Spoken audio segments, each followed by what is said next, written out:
Alright, number 4 in the series on, I guess what you might call a modest atheism, or an atheism that's a little skeptical about reason, if that's not a pure paradox. Let's talk about the argument from design for God's existence, and let me formulate it. Now let me say that most of the things I'm going to say are derived from Hume's Dialogues Concerning Natural Religion, a book which, again, I cannot recommend highly enough to anyone. We've been recapitulating this book for a couple of hundred years now as if it never existed. But anyway,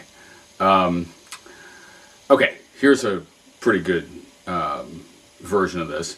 If you found, this is the watchmaker, if you found a pocket watch on a beach, you take a look at it and you would infer that someone had dropped it there and that someone had made this thing on purpose. It's not an artifact, it's not a seashell.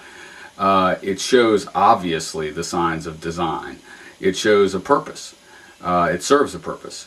And each part is adapted to serve that purpose. You know, the idea that it's a natural artifact would be an extravagant, make it an extravagant, bizarre coincidence. Now, in the traditional version of this, how much more beautiful, how much more intricate, how much more well-suited to its purpose is the universe as a whole. I mean, what a miraculous system. Think about, for example, even the laws of physics and the behavior of celestial bodies and so on. Much less just the beauty of plants or the incredible intricacies of the animal body or of the human brain, etc., etc., etc. Isn't it obvious that the analogy to the watch is extremely strong, and that the universe shows a you know, through an argument from analogy, shouldn't we infer an intelligent designer of the universe of course, vastly more power and intelligence than the watchmaker would possess? As I say, Hume explodes this argument, yes, you know, 7 ways from Sunday. I mean, he kills it. And let me try to draw a few, just do a few of the items. How strong is the analogy between a watch and the universe? Somewhat strong in some ways, not in others. Does the universe have a purpose? Well, now, I mean, if you're a believer in God before this whole thing, maybe you think yes, but I don't think that the universe displays any obvious direction or any obvious teleology. And in that sense, the analogy, at least as far as we can determine by any examination of the universe itself, seems to me quite weak. And indeed, every feature of the universe that makes it different than the watch, every disanalogy would be relevant here. And if the universe is sort of like a watch in some ways, it's very, very not like a watch in many other ways, obviously. So the argument is as good as the analogy, but the analogy, you know, is a mixed bag. Now, furthermore, of course, we might draw other analogies. So, for example, if I said the universe was like a tree, is that a weaker analogy than the analogy to the watch?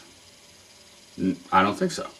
So why couldn't the principle of on which the universe is arranged be vegetation rather than intelligence? I think that's probably just as strong an argument. Furthermore, as Hume says, you can't infer an infinite cause from finite effects, and there's no reason from any given observation or all observations put together to infer an infinite creator of the universe. Nor is there a better inference to a single creator than a committee of creators. In fact, usually a pocket watch is not the result of some one person's effort.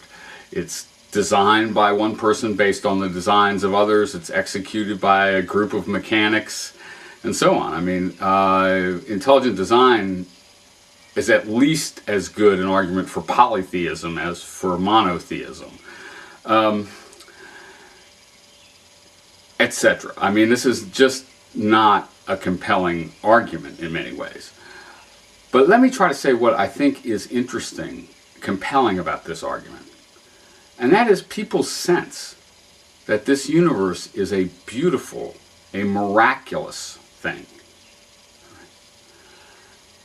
What the argument from design, which is not, a very good argument in most ways, expresses is this kind of deep sense of connection and membership in a miraculously beautiful world. I mean, I think the beauty of the universe might be a slightly better way to start than its intricacy, even certainly than its purpose. And so, as you might infer a great artist from a beautiful painting, people might infer a wonderful God from a beautiful universe. And, those experiences of beauty are real. The inference to an intelligent creator is strained and radically under-justified by that experience of beauty, I hasten to say. But if we yank the argument out of the context of this kind of pure rational exercise and think of belief as in part arising from wonder in this universe, which is a wondrous universe in many, many ways, then I think there's something compelling at the heart of this argument. On the other hand, this is a highly problematic universe in many ways. It's a viciously ugly and destructive thing in many ways. And so I think for people who experience the beauty and the wonder as overriding the pain and the ugliness, the argument seems compelling, but more, the idea of God seems compelling. It's not an inference, it's a sense of where we are. So the question becomes, what is your sense of what this universe is? And that yanks this sucker out of rational discourse more or less entirely and into a realm of emotional commitment, aesthetic experience, and other factors.